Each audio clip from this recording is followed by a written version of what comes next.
Hard work కనిపిస్తుంది, అది కనిపిస్తుంది, దాంతోపాటు కామెంట్స్ ఉంటాయి, అన్నీ ఉంటాయి. కానీ దిగినప్పుడే నేను అనుకున్నాను, ఏదేమైనా సరే మన మన రియాలిటీ మనకు తెలిసి ఉండాలి, మనం గ్రౌండ్ టు ఎర్త్ నేచర్ మనకు ఉండాలి, మన వాల్యూస్ మాత్రం ఏదేమైనా సరే మనం వదులుకోవద్దని నేను ఎప్పుడో గీతలో చదివినాను. So you should stick to what you believe అన్నట్టు. సో ఏదినైతే నమ్ముకుంటామో మనం దాన్ని అట్లానే ఉంచుకోవాలి అని అనుకునే ఉన్నాను. అప్పటి నుండి అట్లానే ఉన్నాను. ఈటెల రాజేందర్ గారి ఇన్ఫ్లుయెన్స్ కోడలిపై మామగారి ఇన్ఫ్లుయెన్స్ ఎంతవరకు ఉంది? ఏ గుణాలు ఆయన్ని చూసి you admire are you look up to him? Because ఒకటి మామగారిని రెస్పెక్ట్ ఎట్లాగా ఉంటుంది, అది కాకుండా కూడా మీరు ఆయన రాజకీయ ప్రయాణం చూసుంటారు. అంటే ఫస్ట్ టీఆర్ఎస్ పార్టీతో ఉద్యమకారుడిగా ఫస్ట్, తర్వాత టీఆర్ఎస్ పార్టీతో అనుబంధం, తర్వాత జరిగిన పరిణామాలు ఏమనిపించింది క్షమిత మీకు? ఏది ఏమైనా సరే జనాలు మనతోటి ఉన్నారని ఒక భరోసా, ఒక అండ, అది ఫస్ట్ తనలో చాలా ఉంటుంది. అది నేను చాలా చూసాను. సో ఏదేమైనా సరే అంటే అప్పుడు బర్తరఫ్ చేసినప్పుడు కానివ్వండి, లేకపోతే హుజరాబాద్ బై ఎలక్షన్ అప్పుడు అది 6 months లాంగ్ పీరియడ్ ఉండే. మేము కూడా ఇంట్లో చాలా టెన్షన్ పడ్డాం, అందరు కూడా ప్రజలందరూ కూడా చాలా టెన్షన్ పడ్డారు అసలు ఏంటిది అని. సో అంటే అది ఏది చేయలేని, అసలు మేము చేసిన తప్పు కూడా కాదు వాళ్ళు అన్నది, ఆరోపణలు కానివ్వండి ఏవైనా కానివ్వండి.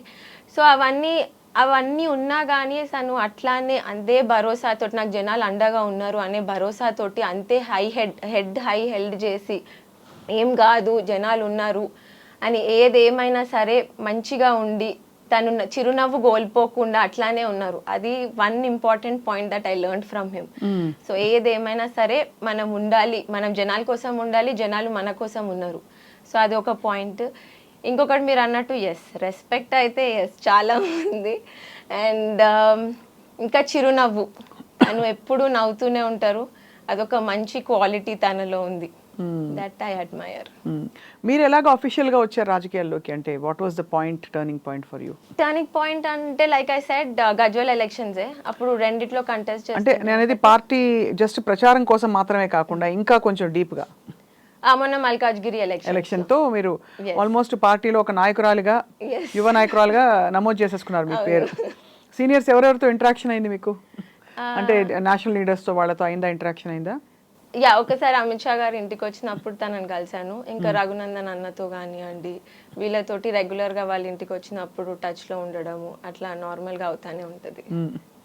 సో ఎలా ఉంది భారతీయ జనతా పార్టీ ప్రయాణం? మీరు ఇంత మీ జనరేషన్ పాయింట్ ఆఫ్ వ్యూ నుంచి చూస్తే, మీరు ఇప్పుడు దేశానికి కావాల్సింది, రాష్ట్రానికి కావాల్సింది అంటే భారతీయ జనతా పార్టీకి ఇంకా కూడా అదే నెరేటివ్తో నడిపిస్తున్నారు, ప్రయత్నిస్తున్నారు, వేరే నెరేటివ్స్ లేవా, జనానికి బోల్డ్ పనులు ఉన్నాయి అనే ఒక కామెంట్ వచ్చింది. సో మీ నెరేటివ్ ఏమైనా మారే అవసరం ఉందని మీరు భావిస్తున్నారా? నెరేటివ్ అంటే development is our narrative. BJP పార్టీది మీరు నేషనల్ లెవెల్లో చూసినా కానీ స్టేట్ లెవెల్లో చూసినా కానివ్వండి, ఏదైనా కానీ లాస్ట్ 10 yearsలో మీరు చూసుంటారు మనం దేశం ఎంత అభివృద్ధి చెందిందో. రైల్వేసే కానివ్వండి, లేకపోతే ఇన్ఫ్రాస్ట్రక్చరే కానివ్వండి, రోడ్ వేస్ కానివ్వండి, టెక్నాలజీ వైజ్ కానివ్వండి. ఇప్పుడు మనం కూరగాయలు కొనే దగ్గర నుండి మనము ఒక ఫోన్ కొనే వారికి, లేకపోతే పిల్లల్ని స్కూల్కి పంపించే వారికి టెక్నాలజీ వైజ్ మనం చాలా డెవలప్ అయినాం. ఇప్పుడు యూపీఐ కానివ్వండి, కూరగాయలు కొనేటప్పుడు యూపీఐ వాడుతున్నాము. సో అట్లా చాలా వేస్లో డెవలప్ అయింది. Development is our main criteria and our main motto. So Telangana స్టేట్కి కూడా ఐ బిలీవ్ మనకి డెవలప్మెంట్ చాలా అవసరం. బికాజ్ వాళ్ళు గత 10 సంవత్సరాలు కేసీఆర్ గారు పాలన చూసిండ్రు. ఇప్పుడు హైడ్రా తోటి డ్రామా జరుగుతున్న పాలన కూడా చూస్తున్నారు వాళ్ళు. సో ప్రజలే అంటున్నారు, నేనేం కొత్తగా అనట్లేదు, ప్రజలే అంటున్నారు మాకు కొత్తదనం కావాలి, మేము ఏదో మార్పు వస్తుంది, కాంగ్రెస్ రావాలి అని కోరుకున్నాం. కానీ ఇంత మార్పు వస్తుందని మేము కూడా కోరుకోలేదు, ఇల్లు పోయే అంత మార్పు వస్తుందని మేము కూడా కోరుకోలేదు. మీ ఫ్రెండ్స్ వాళ్ళు ఎవరైనా పోయినాయి? తెలిసిన వాళ్ళవి పోలేదు, అంటే మన కాన్స్టిట్యుయెన్సీ వాళ్ళే చాలా పోయినాయి. ఇప్పుడు అల్వాల్ చెరువే కానివ్వండి, లేకపోతే కుకట్పల్లి చెరువే కానివ్వండి. నార్మల్గా అయితే మా ఇంటికి అంటే మీరు చూసుంటారో వినుంటారో, నార్మల్గా అయితే జనాలు ఆల్మోస్ట్ ఒక పొద్దునవగానే ఒక 200-300 పీపుల్ వస్తారు, 200-300 మంది వస్తారు. కానీ హైడ్రా కాగానే నాకు అర్థం కాలేదు, ఒకరోజు పొద్దున్నే చూసేవారికి 500-600 మంది ఉన్నారు. ఏమైంది ఇంట్లో ఇందరు ఉన్నారు అని చూస్తే అందరు పాపం లేచి డైరెక్ట్గా వచ్చేస్తూనే ఉన్నారు. మా ఇల్లులు పోతే అని బాధతోటి వాళ్ళు ఈరోజు సాటర్డే వచ్చింది, ఈరోజు సండే వచ్చింది, ఎప్పుడు వచ్చి కూల్ చేస్తారో తెలీదు అనే భయంతో బాధతోటి వాళ్ళు అట్లా లేసి వస్తుంటే ఫస్ట్ నాకు అర్థం కాలేదు ఏమైంది వీళ్ళు ఇట్లా ఇట్లా వచ్చేసిండ్రు అని. మరి మీరు ఎందుకు ముక్త కంఠంతో మీరు ఎప్పుడు ఖండించి వినలేదే ఇంతవరకు? మామయ్య గారు ఖండిస్తున్నారు కదా, నాకు ఆ ప్లాట్ఫామ్ రాలేదు. మీరని కాదు, నేనది మీ పార్టీ నాయకులు కూడా. మామయ్య గారు is a very strong supporter. But other leaders ఒక్కొక్కళ్ళు ఒక్కొక్క దిక్కు మాట్లాడుతున్న ఫీలింగ్ ఎందుకు కలిగిందంటే ఫస్ట్ లో మంచి ప్రయత్నమే కానీ అట్లా చెప్పారు. సో అసలు ఒక ఇల్లు కూలగొట్టడం, ఇలా వెళ్ళి ఎంత ఇన్కన్వెన్షన్ అయితే మాత్రం కూలగొట్టడం అన్నది, అలా వెళ్ళి బుల్డోజర్ తీసుకుని వెళ్ళిపోవడం ఈజ్ నెవర్ హర్డ్ ఆఫ్. అదే సో ఫస్ట్ మీరు అన్నట్టు అదే ఫస్ట్ మంచిదే అనుకున్నారు, ఎన్కన్వెన్షన్ గులగొట్టినారు, పెద్ద పెద్ద వాళ్ళకి గులగొడుతున్నారు, ఇట్స్ ఎ గుడ్ థింగ్ అని అనుకున్నారు. లేటర్ ఆన్ మా కాన్స్టిట్యుయెన్సీకి వచ్చే వారికి అంటే అది ఎక్కువ టైం కూడా పట్టలేదు, నాకు తెలిసి 1-2 వీక్స్లోనే అయిపోయింది. ఎన్కన్వెన్షన్ నుండి ఇక్కడికి ఇల్లు కూలగొట్టే స్టేజ్కి వచ్చేవారు నాకు తెలిసి ఒక 1-2 వీక్స్లోనే అయిపోయింది, చాలా షార్ట్ టైంలోనే. సో అప్పుడు వచ్చినప్పుడు మామయ్య గారు టుక్ అ వెరీ బిగ్ స్టాండ్. లేదు ఇది జరగనియొద్దు, ఇది నా కాన్స్టిట్యుయెన్సీలో అయితే అసలుకే జరగనియొద్దు అని ధర్నాలు కూడా చేశారు, చెప్పారు ఇట్లా కాదు అని. అంటే నాకు తెలిసి తను చాలా గట్టి స్ట్రాంగ్ స్టాన్స్ తోటే ఉన్నారు, ఇప్పటికీ కూడా అలానే ఉన్నారు. సో ఇప్పుడు మరి రాబోయే రోజుల్లో ఏం మారితే అంటే బీజేపీయే బెటర్ అమ్మో, బీఆర్ఎస్ వద్దు, కాంగ్రెస్ వద్దు, బీజేపీ బెటర్ అని ప్రజలకు నమ్మకం కలుగుతుంది అనుకుంటున్నారు క్షమిత మీరు? అంటే వాళ్ళే చూస్తున్నారు కదా నేను అన్నట్టు, అంటే వీళ్ళు కాదు వాళ్ళు కాదనే. బట్ ఐ హియర్ అంటే many people are saying Congress కంటే ఇదివరకే బీఆర్ఎస్ బెటర్ అనే ఫీలింగ్ రావట్లేదా? రావట్లేదు. అంటే నేను తిరిగినప్పుడు ఎలక్షన్స్ టైంలో నేను తిరిగినా కదా, పార్లమెంట్ ఎలక్షన్స్ టైంలో తిరిగినప్పుడు కూడా వాళ్ళకి బీజేపీ మీద ఒక నమ్మకం ఉంది, అంటే డెవలప్మెంట్ వైజ్ మీద ఒక నమ్మకం ఉంది. అంటే వీళ్ళు ఏం ముట్టి మాటలు చెప్పరు, చెప్పింది చేసి చూపిస్తారు అని. ఇప్పుడు మనం కాంగ్రెస్ చూస్తే వాళ్ళు గ్యారంటీలు ఇచ్చారు, 6 గ్యారంటీలు ఎలక్షన్స్ ముందే ఇచ్చారు, కానీ నిజంగా ఎన్ని అమలు చేసిండ్రు? చేయలేరు. సో అదే, కానీ బీజేపీ అట్లా కాదు, వాళ్ళకి తెలుసు ఇప్పుడు వాళ్ళు ఇచ్చిన గ్యారంటీస్ వాళ్ళు పక్కా నెరవేరుస్తారు, వాళ్ళు డెవలప్మెంట్ వైజ్ ఫోకస్ చేసే ఉంటున్నారు ఈ పార్టీ అని జనాలకి ఆ నమ్మకం ఉంది. సో అది మనం జనాలలో తిరిగినప్పుడు అది నాకు తెలిసింది. సో అది నేనేది ఉట్టి చెప్పట్లేదు. సో జనాలలో తిరిగినప్పుడు వాళ్ళకి ఆ నమ్మకం ఉంది కాబట్టి మోడీ గారి నాయకత్వం మీద నమ్మకం. మోడీ గారి నాయకత్వం 2014 నుంచి ఉంది కదా, సడన్ గా ఎట్లా మళ్ళీ తెరపైకి వస్తుంది అంటే I'm just asking you honestly, because మీరు అందులో నేను చదువుకున్న స్కూల్ మీరు చదువుకున్న స్కూల్ ఒకటే, అఫ్ కోర్స్ నాది జమానా అయింది, మీది మొన్ననే. కానీ నేనేమంటానంటే నాసర్ స్కూల్ అంటే క్లారిటీ ఆఫ్ థాట్ అండ్ డిబేట్స్లో అయితే number 1. So that's why I'm asking you, what will change suddenly? అంటే వీళ్ళొద్దు కాబట్టి మరి బీజేపీ కనిపిస్తుంది అంటారా, లేక బీజేపీ తాలూకు ఏదైతే మనకి తెలంగాణ కోసం ప్లానింగ్ ఉందో, అజెండా ఉందో అది జనానికి అర్థమైందంటారా? బికాస్ అలా వస్తున్నట్టే వచ్చి కొన్ని మున్సిపల్ ఎలక్షన్స్లో అక్కడ ఇక్కడ గెలిచినట్టే గెలిచి కొన్ని బై ఎలక్షన్స్ 2-3 గెలిచేసరికి అరే బీజేపీ వస్తుందిరో అన్నారు, మళ్ళీ చూస్తే గాయబ్. కానీ కంపేర్ చేసుకున్నట్టయితే మన ఓట్ షేర్ కూడా పెరిగింది, బీజేపీ ఓట్ షేర్. మీరు లాస్ట్ ఎలక్షన్స్ నుండి చూసుకుంటే మొన్న ఎలక్షన్స్ కి కూడా ఓట్ షేర్ పెరిగింది. సో జనాలలో కూడా ఆ అవగాహన వస్తుంది, మనకి రావాలి ఒక కొత్తదనం కావాలి, మనకు ఒక కొత్త పార్టీ కావాలి, డెవలప్మెంట్ ఫోకస్డ్ పార్టీ కావాలి అని వాళ్ళకు కూడా అవగాహన వస్తుంది కాబట్టి. So I am hoping I hope there will be a change. Right. 2029 elections will be good. Yeah, it will be definitely significant and maybe who knows what happens before that కానీ. Anyway, so Huzurabad గురించి మాట్లాడదాం. మధ్యలో ఎందుకు ఓడిపోయారు ఈటల రాజేంద్ర గారు? కర్నూలుకి సావడానికి చాలా కారణాలు ఉన్నట్టు దీనికి కూడా చాలా కారణాలు ఉంటాయి. కానీ అంటే ఎందుకు అడిగానంటే ఎస్పెషల్లీ ఆయన ఒక స్ట్రాంగ్ హోల్డ్ లీడర్ అని అనుకున్నారు. సో అందరూ almost until he one again తర్వాత, బట్ ఏమైపోయిందంటే ఇట్ ఫెల్ట్ లైక్ ఫస్ట్ వచ్చింది సింపతితో బై ఎలక్షన్లో గెలిచారా, జస్ట్ ఆయన్ని అన్యాయంగా తరిమేశారని చెప్పి, ఆయనకు లేదా అని చెప్పి, అది కూడా ఒక యువకుడి చేతిలో. అండ్ అక్కడ కూడా మీ ఫ్యామిలీకి వాళ్ళ ఫ్యామిలీకి బాగా ఫైర్ వర్క్స్ జరిగి పొలిటికల్ ఫ్రంట్లో విన్నాం. So tell me about that, ఏం జరిగింది క్షమిత? అదే లైక్ చెప్పినట్టు గెలవడానికి ఓడడానికి చాలా కారణాలు ఉంటాయి. అట్లా అనుకుంటే ఇప్పుడు మళ్ళీ మల్కాజ్గిరిలో అయితే గెలవలేరు కదా. సో జనాల అండ మాకు ఉంది, జనాల భరోసా మాకు ఉంది. సో ఇప్పుడు కూడా వాళ్ళు వచ్చి ఫీల్ అవుతానే ఉంటారు, హుజరాబాద్ జనాలు వచ్చి మేము అయ్యో ఎందుకన్నా వదులుకున్నాము, మాది తప్పైపోయింది అని వాళ్ళు కూడా అనుకుంటారు. బట్ ఇట్స్ ఓకే, ఏదేమైనా కానీ అంత మంచిగా అవుతుంది అంటారు. సో ఇప్పుడు మధ్యలో మీరే చిన్నపిల్ల, మీకంటే చాలా చిన్నపిల్ల అయిన కౌశిక్ రెడ్డి గారి కూతురు, చిన్న పాప, నేను స్కూల్కి వెళ్తే ఏంటి వెళ్ళకుంటే ఏంటి అని చెప్పి మిమ్మల్ని సవాల్ చేసింది. సో అంటే దూరం నుంచి చూస్తే చాలా చిన్న పిల్లలు మాట్లాడుకున్నట్టే అనిపించింది. So how did you feel ఆ టైంలో డైరెక్ట్ కామెంట్స్ చేయడం అన్నది? నేను మొత్తం వీడియో చూడలేదు, షార్ట్ షార్ట్ క్లిప్స్ అట్లా చూపిస్తే చూశాను. మీరేమన్నా ఫీజు కడుతున్నారా అని అడిగింది పాప. అవును. అంటే మీరేమన్నా అన్నారా తన్ని? నేను అడిగింది 1000 కోట్ల గురించి, ఎందుకంటే జనాలు వచ్చి ఆ 1000 కోట్ల గురించి నన్ను అడుగుతున్నారు. అభివృద్ధి ఏది, హుజురాబాద్ ప్రజలు వచ్చి నన్ను అభివృద్ధి కనిపించట్లేదు మాకు, హుజురాబాద్ మేము ఒక నాయకుడిని ఎన్నుకున్నట్టు లేదు, అసలు అభివృద్ధి లేదు, మనిషి అవైలబుల్ ఉండరు అని జనాలు వచ్చి నాకు చెప్పడమే తప్ప నేను కూడా నిజంగా వాస్తవానికి ఎలక్షన్స్ అయినాక హుజురాబాద్ వెళ్ళలేదు. సో నాకు కూడా తెలియదు అక్కడ ఎట్లా అవుతుందో. సో జనాలు వచ్చి 1000 కోట్లు ఏది అని అడిగితే నేను ఆ 1000 కోట్ల గురించి అడిగినాను అంతే. ఎందుకంటే ఇంకా ఒకళ్ళ గురించి విమర్శించాలంటే అది మామయ్య గారికి, ఈటల రాజేందర్ గారికి ఆ తనం లేదు, నాకు కూడా రాలేదు లక్కీగా. సో విమర్శించే గుణం మాకు లేదు. కానీ ఒక తప్పు జరిగినప్పుడు ఒక పని కోసము మేమైతే ఖచ్చితంగా రాష్ట్రంలో ఏ నాయకుడు నిల్చోకపోయినా మామయ్య గారు గల్లం ఎత్తి మాట్లాడతారు దాని గురించి. అవును. సో అట్లానే నేను కూడా అదే 1000 కోట్ల గురించి అడిగినాను, అభివృద్ధి కోసమే అడిగినాను. అడిగారు తప్ప పర్సనల్ గా ఏమీ లేదు. నాకేమీ లేదు, నేను ఎప్పుడు కలవని కూడా కలవలేదు తనని. అదే కదా, అదే దట్స్ వాట్, చిన్న పాప కాబట్టి తను స్కూల్ గోయింగ్. సో ఎనీవే అవన్నీ ఇప్పుడు బీజేపీ అధ్యక్ష పదవి, రాష్ట్ర అధ్యక్ష పదవి ఈటల రాజేందర్ గారికి రాబోతోందని వినికిడి. ఏమో తెలియదు, ఎందుకంటే అది Bharatiya Janata party is country party. So వస్తుంది, లేకపోతే లేదు. కానీ ఎలక్షన్స్ ముందు కూడా వాళ్ళు చెప్పినారు ఒక బీసీ నాయకుడు సీఎం చేస్తాము అని. సో ఛాన్సెస్ అందరూ అదే చెప్పినారు, అవును, ఫస్ట్ నుంచి అదే చెప్తూ వచ్చారు. అవును. ఇన్ఫ్యాక్ట్ కానీ అఫ్ కోర్స్ ఇప్పుడు కాలం మారచ్చు, మీ బీజేపీ ఇంకా కొంచెం సమర్థవంతంగా చెప్పింది నిలబెట్టుకునే అవకాశాలు లేకపోలేదు. బట్ ఎందుకు తెలుగు రాష్ట్రాల్లో ఇన్ జనరల్గానే అసలు బీజేపీకి ఒక స్ట్రాంగ్ స్టాండింగ్ దక్కించుకోలేకపోయింది క్షమిత మీ దృష్టిలో?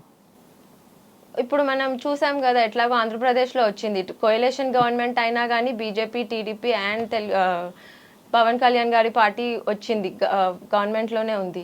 సో 2029 ఎలక్షన్స్ కూడా ఐఎమ్ హోపింగ్ నేను అన్నట్టు ఇక్కడ బీజేపీకి ఎస్, బికాజ్ ఆల్మోస్ట్ ప్రజలలో మార్పు వస్తుంది, ప్రజలు కోరుకుంటారని నేను అనుకుంటున్నాను, నేను భావిస్తున్నాను. మీ వ్యక్తిగత ఎక్స్పీరియన్స్ ఎలా ఉంది భారతీయ జనతా పార్టీ ఒక మహిళా నాయకురాలుగా? It's good so far. ఇప్పటికి ఆల్మోస్ట్ ఒక 4-5 months అవుతుంది since I'm actively working. Etela గారి ఇంటి కోడలు అయినందుకు మీకు ఏమైనా స్పెషల్ ట్రీట్మెంట్ కానీ అవి ఉంటాయా? ఉంటుంది కదా న్యాచురల్లీ. అంటే లేదు, అందరు అదే అనుకుంటారు. నేను ఎలక్షన్స్ టైంలో కూడా అదే చెప్పిన, నేను ఓన్లీ ఒక రిప్రజెంటేటివ్ లాగానే, అంటే మామయ్యకి ఇంకా జనాలకి ఒక మధ్యలో ఒక గ్యాప్ లాగానే. సో కొందరికి కుదురుతుంది కలవడము, కొందరికి కుదరదు. అది అన్ని చోట్ల, ఎందుకంటే Malkajgiri constituency is a big constituency. So చాలా పెద్ద కాన్స్టిట్యుయెన్సీ అయిపోయే వారికి అందరికీ మామయ్య గారికి కూడా అందరినీ కలవడం కుదురుతుంది, కుదరట్లేదు అనే కొంచెం సహాయంతో చేద్దామని నేను ఇందులోకి దిగడం జరిగింది. సో దట్ ఈస్ హౌ నేను ఒక బ్రిడ్జ్ లాగానే, ఒక బ్యారియర్ లాగానే, సో జనాలకి అండ్ ఈటల రాజేందర్ గారికి. మీరు ప్రత్యక్షంగా రాజకీయ బరిలోకి దిగుతారా ఎప్పటికైనా? అంటే ఇంకా చాలా వయసు ఉంది మీకు, ఇప్పుడిప్పుడే మొదలు పెట్టారు, మీకు దాదాపు 3 పదులు కూడా టచ్ అవ్వలేదు కాబట్టి ఇంకా చాలా టైం ఉంది. బట్ అలాంటి సంకల్పాలు ఉన్నాయా? తెలీదు, చూద్దాం, టైం విల్ టెల్ ఎవ్రీథింగ్ అన్నట్టు. మామయ్య ఏం చెప్తారు మీకు, మామగారిగా అత్తగారిగా ఏం చెప్తారు మీకు అత్తగారు? మామయ్య గారు అయితే ఇష్టం అని చెప్తారు, మీ ఇష్టం అనే చెప్తారు. ఇప్పటికీ అయితే నేను బిజినెస్ చూసుకుంటాను, సో యాజ్ యూజువల్ బిజినెసే చూసుకోమనే చెప్తారు. బిజినెస్, పాలిటిక్స్ ఏది చేసినా కానీ నీ ఇష్టం అనే చెప్తారు. What you do Kshamitha? మీరు అంటే డైరెక్టర్గా ఉన్నారు yes JH group or Jamuna hatcheries. So we are into poultry, మీకు తెలుసు అది మా ఫ్యామిలీ బిజినెస్. సో మామయ్య గారు 30 years బ్యాక్ స్టార్ట్ చేశారు. సో దాన్నే ఎక్స్పాన్షన్ చేస్తూ మేము అదే చూసుకుంటూ ఉంటాం. And you take care directly? Yes. ఇంట్లో మరి క్షమితకి వంట చేసే టైం ఉంటుందా? మీ వారికి నితిన్ గారికి వంట చేసి పెడతారా? చాలా తక్కువ. చాలా తక్కువ. అవును, ఇవాళ రోజులు అసలు అక్కర్లేదు కూడా కదా, బికాజ్ అన్ని క్రాష్ డైట్లు అవి ఇవి వచ్చాయి. బట్ వాట్ యు ఈట్, ఏం తింటారు ఎక్కువ మీరు? అన్నీ తింటాం, ఇది అది అని ఏం లేదు, రెగ్యులర్ గా నార్మల్ గా అన్నం, రొట్టెలు, పప్పు, చారు, కూర, అంతే అన్ని అదే. అదే బెటర్ అనిపిస్తుంది నాకు. మన అమ్మమ్మ వాళ్ళు, తాతయ్య వాళ్ళు పాతకాలంలో ఏ డైట్ అయితే ఫాలో అవుతారో, ఇప్పుడు కొత్తగా వచ్చినవి ఈ రోజు ఉంటాయి రేపు వెళ్ళిపోతాయి, ఒక 2-3 months అది ఎక్కువ సస్టైనబుల్ అనిపించదు నాకు. సో యాక్చువల్గా తినేది అని అంటే ఏదైనా కానీ అన్నం కానివ్వండి, పప్పు కానివ్వండి, పచ్చడి వేసుకొని తింటే అది చాలు. అలా అంతేనా? అంతే. మీకు ఎంతమంది సిబ్లింగ్స్ క్షమిత? ఒక అక్క. అక్క రాజకీయాల్లో లేరేమో? లేరు. మీ ఫ్యామిలీలో ఎవరు కూడా మీరు రాకముందు అంటే ఈ ఫ్యామిలీతో అనుబంధం కుదరక ముందు మీరు ఎవరు లేరు, లేదు, లేము. పాలిటిక్స్లో లేరు. సో ఇప్పుడు మిమ్మల్ని చూసి అక్క కానీ డాడీ మమ్మీ ఏమంటారు? డాడీ యాక్చువల్లీ హార్టికల్చర్ కమిషనర్గా రిటైర్ అయ్యారు. సో తనకి క్లోజ్ అసోసియేషన్స్ పాలిటిక్స్తో కానివ్వండి, లేకపోతే అడ్మినిస్ట్రేటర్స్తో కానివ్వండి, తో కొంచెం క్లోజ్ అసోసియేషన్స్ ఉన్నాయి. కానీ మమ్మీకి నాకు అక్కకి ఏమీ లేవు. సో వాళ్ళు కొంచెం ప్రౌడ్గా ఫీల్ అవుతారు అప్పుడప్పుడు. అంటే వాళ్ళు నువ్వు అప్పుడే అంత పెద్దగా అయిపోయినావా అని రియలైజ్ అవుతారు. But at the same time they are also very happy. So yes, that you are picking up this. Yes. మీ స్కూలింగ్ అంతా నాసర్లో కదా? ఎలా ఆప్ట్ అయ్యారో నాసర్కి? నాసర్ చాలా మంచి స్కూల్, నేను కూడా చదివిన స్కూల్, చాలా మంది నాకు తెలిసిన వాళ్ళు చదివిన స్కూల్ కాబట్టి చెప్తున్నాను. నేను ఎప్పుడు 5th క్లాస్లో ఉన్నప్పుడు, దాని ముందు మేము ఆదిలాబాద్లో ఉండేవాళ్ళం అనమాట. డాడీ అక్కడ పోస్టింగ్ కాబట్టి. సో దాని తర్వాత 5th క్లాస్లో ఇక్కడికి వచ్చా. 10th వరకు నాసర్లోనే చదివాను. So it's a nice school. అంటే ఇట్స్ అ మిక్స్డ్ స్కూల్, అంటే ముస్లిం స్కూల్ కాబట్టి మీకు తెలుసు. సో ముస్లిం స్కూల్ కాబట్టి నాకు అక్కడి నుండే ఇట్లా ఒక ముస్లిం స్కూల్ అని ఎక్కడ అనిపించదు, కానీ అదే వెరీ అదే. సో డైవర్సిఫైయింగ్ కూడా నాకు అక్కడే అలవాటు అయిపోయింది. అంటే డిఫరెన్సియేషన్ అలా ఏం లేకుండా, సో కల్చరల్ డైవర్సిఫికేషన్ అక్కడ అలవాటు అయిపోయింది. ఇప్పుడు మీ పార్టీలో ఉందా కల్చరల్ డైవర్సిఫికేషన్ ఉందా? డైవర్సిటీ అనుకున్నా నెక్స్ట్ అదే క్వశ్చన్ వస్తుంది అంటే ఉందా అని అడుగుతున్నాను నిజంగానే. ఎందుకంటే ఖచ్చితంగా ఒక్కొక్క పార్టీకి ఒక్కొక్క తీరుతెన్నులు ఉంటాయి కదా షమిత. సో ఇక్కడ మీకు ఈ నరేటివ్స్ ఇవి విన్నప్పుడు ఉలికి పడతారు లేదా కుర్చీలో మీరు? అంటే రాజేంద్ర గారు కూడా మా అందరికీ తెలుసు. ఇన్ఫ్యాక్ట్ ఆయన జాయిన్ అయినప్పుడు కూడా అడిగాం, సార్ మీరు పూర్తిగా రెండో భావజాలం కదా, మీరు లెఫ్ట్ నుంచి రైట్కి ఎట్లా వచ్చారని. అలవాటు పడ్డారు. ఐ థింక్ కొంచెం బ్యాలెన్స్ తీసుకొచ్చారు పార్టీలో. ఐ థింక్ తెలంగాణ వరకు రాజేంద్ర గారు లాంటి నాయకులు కొంచెం రీసెట్ చేశారు, రీట్యూన్ చేశారు అజెండాని. సో మీరేమంటారు? ఐ బిలీవ్, నేను అన్నట్టు I believe in diversification. But at the same time strong Hindutva కూడా ఉండాలి అని ఒక నమ్మకం కూడా నాలో ఉంది. అంటే ఇప్పుడు మనకు రీసెంట్ జరిగిన ఇన్సిడెన్సెసే కావచ్చు, లైక్ మొన్న గుడిని గూలగొట్టడం, ముత్యాలమ్మ గుడిని గూలగొట్టడం, అదొకటే కాకుండా ఇంకా వేరే 14 జాగాలలో కూలగొట్టారు గుళ్ళని. ఎవరు కూలగొట్టిండ్రు? అంటే వాళ్ళు చూసారు కదా, ఒక 100 మెంబర్స్ వరకు వచ్చి ముస్లిమ్స్ అక్కడ ఏదో సెమినార్ చేసుకుంటూ, సీసీటీవీ ఫుటేజెస్ ఉన్నాయి, పోలీస్ అరెస్ట్ చేశారు వాళ్ళని. సో కూలగొట్టిర్రు. సో అంటే మనం హిందూస్ అందరము ఒక ఐక్యమత్యంతో లేరు అని నాకేమనిపిస్తుంది అంటే, ఇప్పుడు నేను ప్రచారం చేసేటప్పుడు చూస్తుండే, శ్రీరామనవమి రాగానే కాలనీస్లో అందరూ శ్రీరామనవమి చేసుకుంటారు. గణేష్ చవితి రాగానే కాలనీస్లో అందరు గణేష్ని పెడతారు, ఒక పాటలు పాడతారు, డాన్స్ చేస్తారు, అన్నీ చేస్తారు.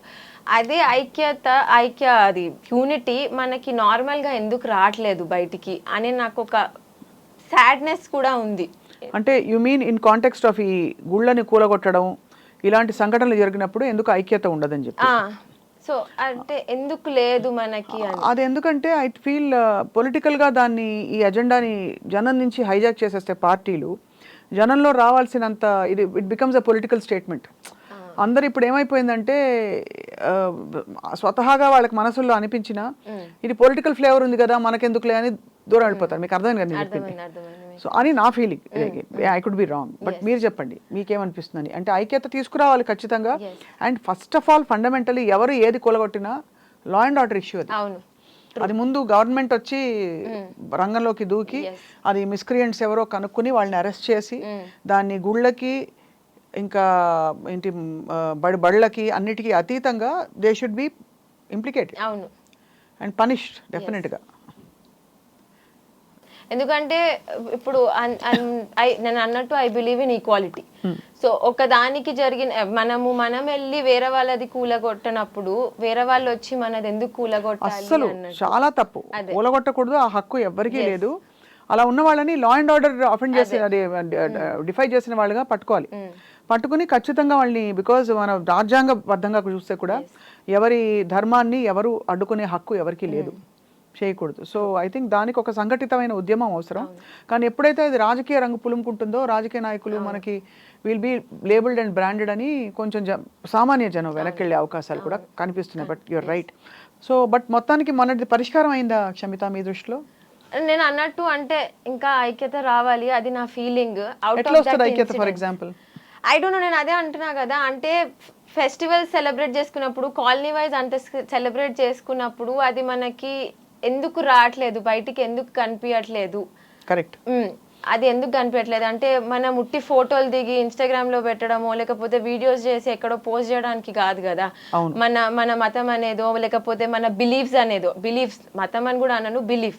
బికాజ్ మనం ఒక దేవుడిని నమ్మినాము అని అంటే అది నమ్మకము. అంతే, 100%.